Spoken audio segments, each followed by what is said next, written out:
ब्रेकफास्टला काय? तेजू ओट्स वगैरे खाऊन गेलीये. तुला ते खायचं असेल तर बघ, नाही तर मग पोहे पण आहेत. ऑफकोर्स पोहे. वा बिंदू,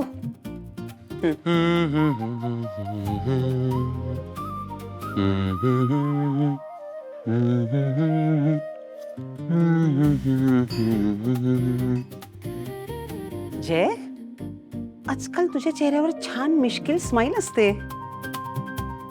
खूप छान वाटतं बघून, आनंद होतो. आणि तू घरी आल्यावर पूर्वीसारखा कटकट कटकट करत नाहीस. घरातल्या फंक्शन्स मध्ये आवर्जून पुढाकार घेतोस. खूप आनंद होतो रे बघून. पण तुला एक प्रश्न विचारू का रे? विचार. खरं खरं सांगशील ना? तुझ्या आयुष्यात कोणी मुलगी आली आहे ना? काय? असं का विचारतेस?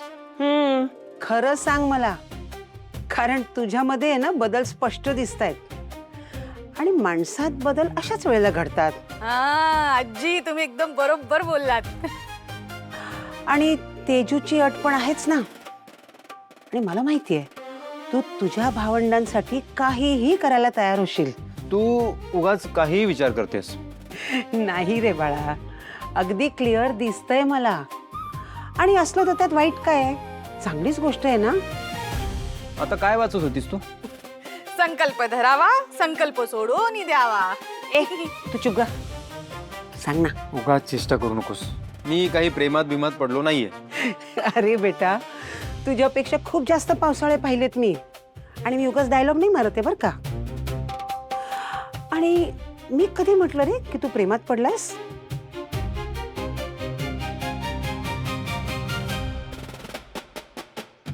जय, हे प्रेम वगैरे आहे ना, हे खूप दूरच्या गोष्टी आहेत. अजून तो पल्ला गाठायला तुला खूप अवकाश आहे. आणि मी म्हणतच नाहीये की तू आत्ता कोणाच्या प्रेमात वगैरे पड. जय, माझं एवढंच म्हणणं आहे की तू कुठल्या तरी व्यक्तीवर विश्वास ठेवायला शिक. थोडासा नाही, पूर्णपणे 100% विश्वास.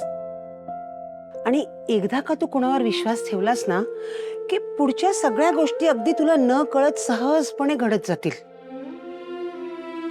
जय, मला माहिती आहे सगळं तुझ्यासाठी खूप अवघड आहे. तू ज्या सिच्युएशन मधनं गेलायस, ज्या ट्रॉमाला तू सामोरा गेलायस ना, त्यानंतर तुला वाटेल की हे सगळं खूप अवघड आहे. बाळा, पण ते अशक्य नाहीये. तू एकदा प्रयत्न तर करून बघ. येतो मी.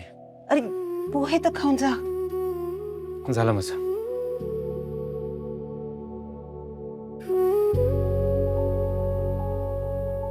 आजी तुम्ही तर जयदादाला डायरेक्ट ट्रेनिंगच देताय. मग काय करू?